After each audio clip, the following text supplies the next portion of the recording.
स्वागत है आप सभी का इस दिव्य गाथा में, जहां महाकाल और उज्जैन की आभा आलोकित होती है।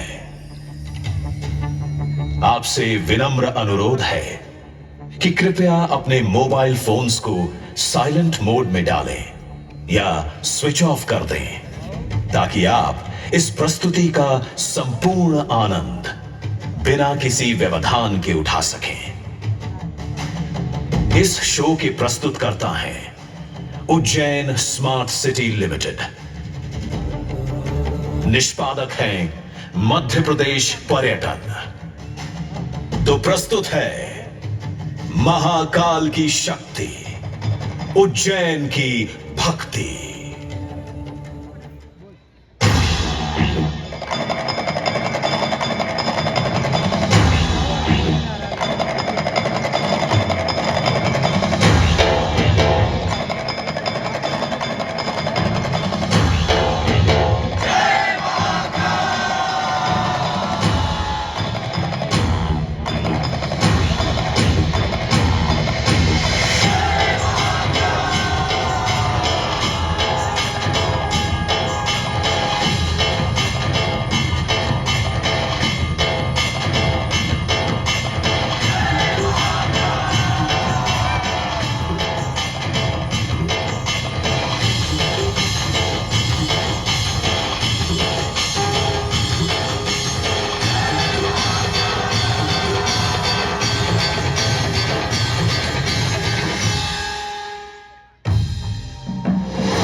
ब्रह्मांड की सबसे प्राचीनतम कहानियों में से आज हम वो कहानी सुनाएंगे जिसका सृजन पूरे ब्रह्मांड के सृजन से पहले हुआ। तब न देव थे, न असुर, न जीव था, न जंतु, न जल था, न अग्नि, न वायु, न भूमि। समष्टि के शून्य में विराजती एक शक्ति, कालातीत और कालों के नियंता।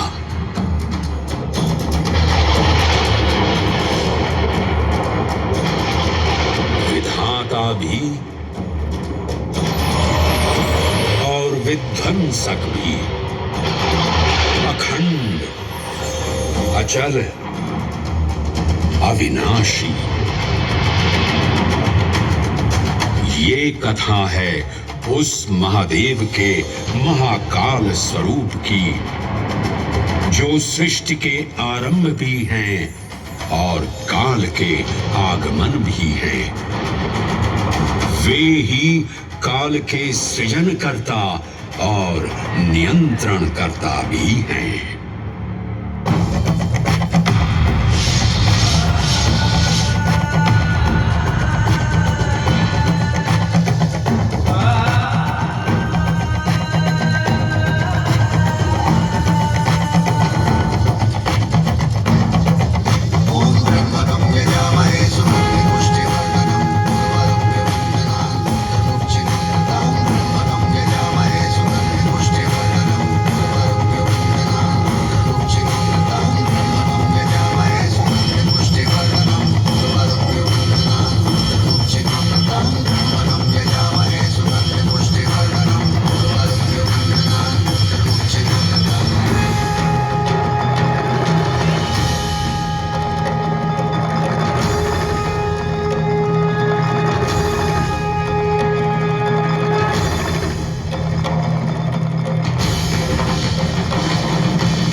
निर्विकार होते हुए भी अपनी माया से विराट विश्व का आकार धारण करने वाले महाकाल।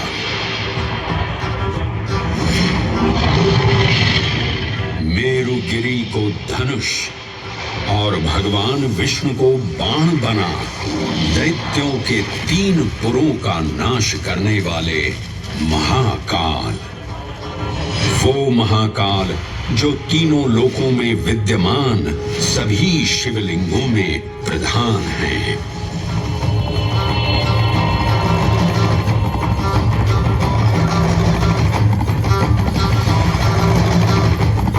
वो महाकाल जिनके त्रिशूल की तीनों नोकों से काम, क्रोध और लोभ पर नियंत्रण होता है, जिनके मस्तिष्क पर चंद्र शीतलता का प्रतीक है और जिनकी सवारी नंदी के 4 चरण सत्य, दया, दान और तप का चिन्ह है। हरे हरे महादेव, हरे हरे महादेव, हरे हरे महादेव, हरे हरे महादेव। न पुण्यं न पापं न सौख्यं न दुःखं न मन्त्रो न तीर्थं न वेदा न यज्ञ अहं भोजनं नैव भोज्यं न भोक्ता चिदानन्दरूपः शिवोऽहं शिवोऽहं। हरे हरे महादेव, हरे हरे महादेव। अहं निर्विकल्पो निराकाररूपो विभुत्वान् च सर्वत्र सर्वेन्द्रियाणां न चासङ्गतं नैव मुक्तिर्न मे चिदानन्दरूपः शिवोऽहं शिवोऽहं। चिदानन्दरूपः शिवोऽहं शिवोऽहं। चिदानन्दरूपः शिवोऽहं शिवोऽहं।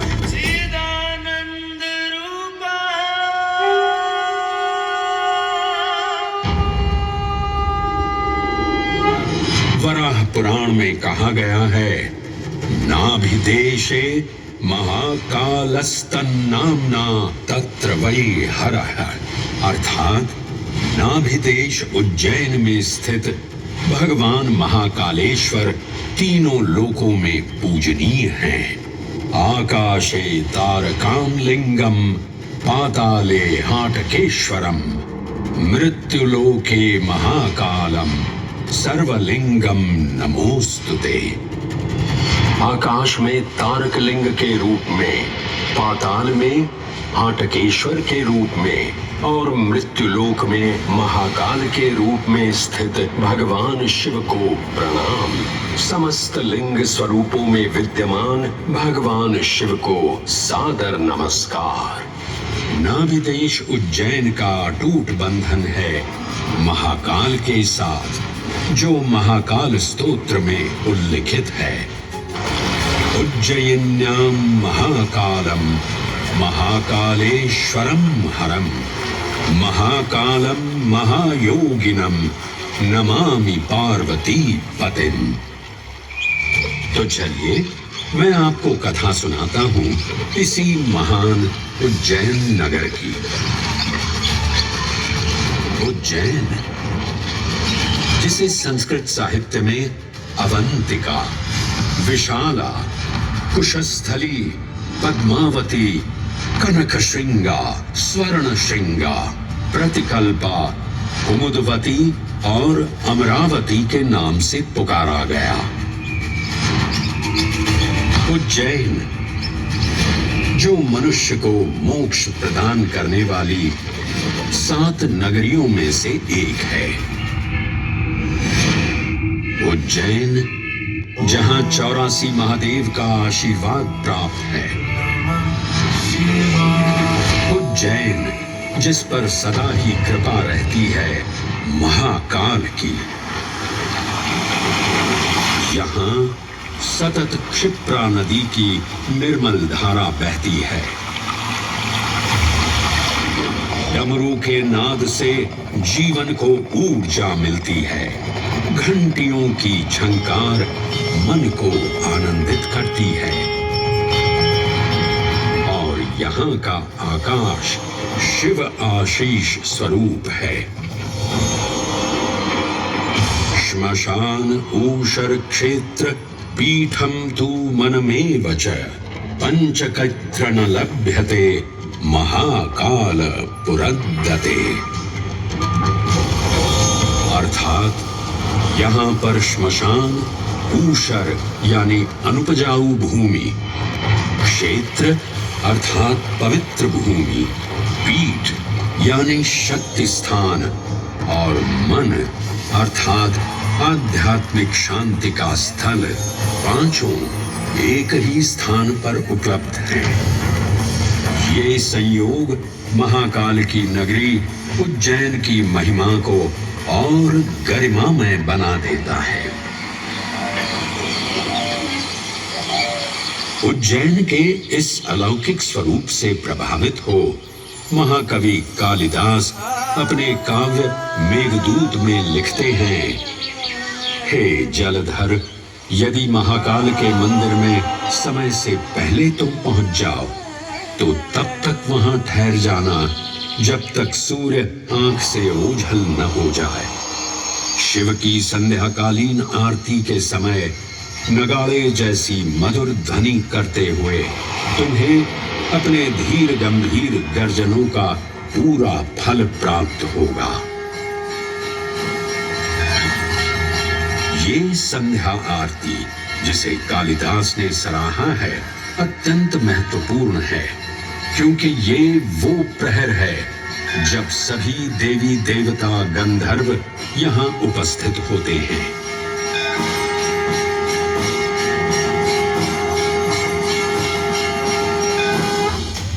उज्जैन की महिमा अद्वितीय है। सतयुग, त्रेता युग, द्वापर युग और कलयुग, हर युग में इसका अप्रतिम महत्व रहा है। इस काल यात्रा में सबसे पहले आपको सतयुग के उस कालखंड में ले चलता हूं जहां देव और दानव एकत्रित हैं समुद्र मंथन करने के लिए। मन की आंखों से कल्पना कीजिए, भगवान विष्णु ने कुर्म का रूप ले मंदरांचल पर्वत को अपनी पीठ पर उठा रखा है। सागर से विकराल लहरें उठ रही हैं, मेघ भयानक गर्जना कर रहे हैं। देव और दानव वासुकी सर्प को नेति बना और मंदार पर्वत को मथनी बना सागर को मथ रहे हैं कि तभी जल का पाप कालकूट विष निकलता है और पूरी सृष्टि को अपने ताप से झुलसाने लगता है। इस भयावह स्थिति ने देवताओं और असुरों के बीच हाहाकार मचा दिया। ये कैसा अनर्थ है? लक्ष्य था अमृतत्व का, पर अब मृत्यु की विकराल छवि हमारी आंखों के समक्ष मंडरा रही है। इस भयंकर संकट से केवल वही उद्धारकर्ता मुक्ति दिला सकते हैं जो समस्त विश्व के परम संरक्षक हैं। तभी सब महादेव की शरण में जाते हैं और पुकार लगाते हैं, ओम नमो भगवते रुद्राय। और फिर तुष्टा महादेव भक्तों की गुहार सुनते हैं, कैलाश से उतरते हैं, विष को अपनी अंजुलि में भर अपने कंठ में धारण करते हैं।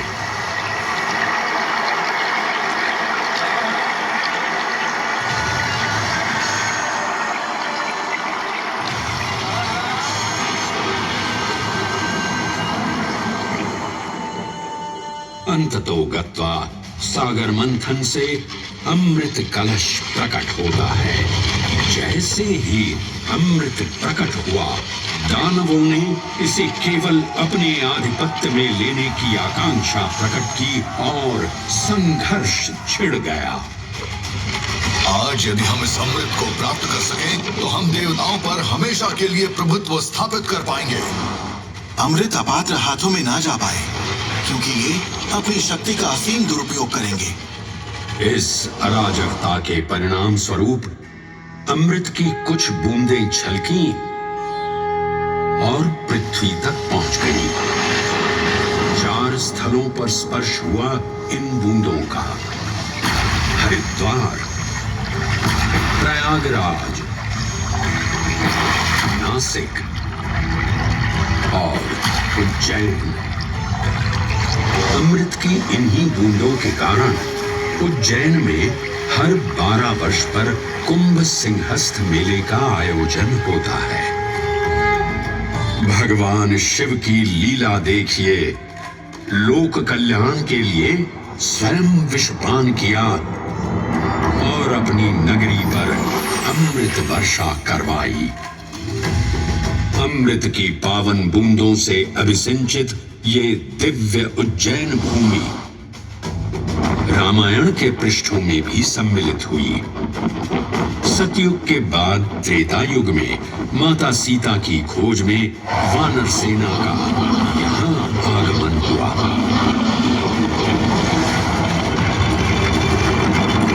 समय की इस यात्रा के माध्यम से अब प्रवेश करते हैं वाल्मीकि रामायण के किष्किंधा कांड में।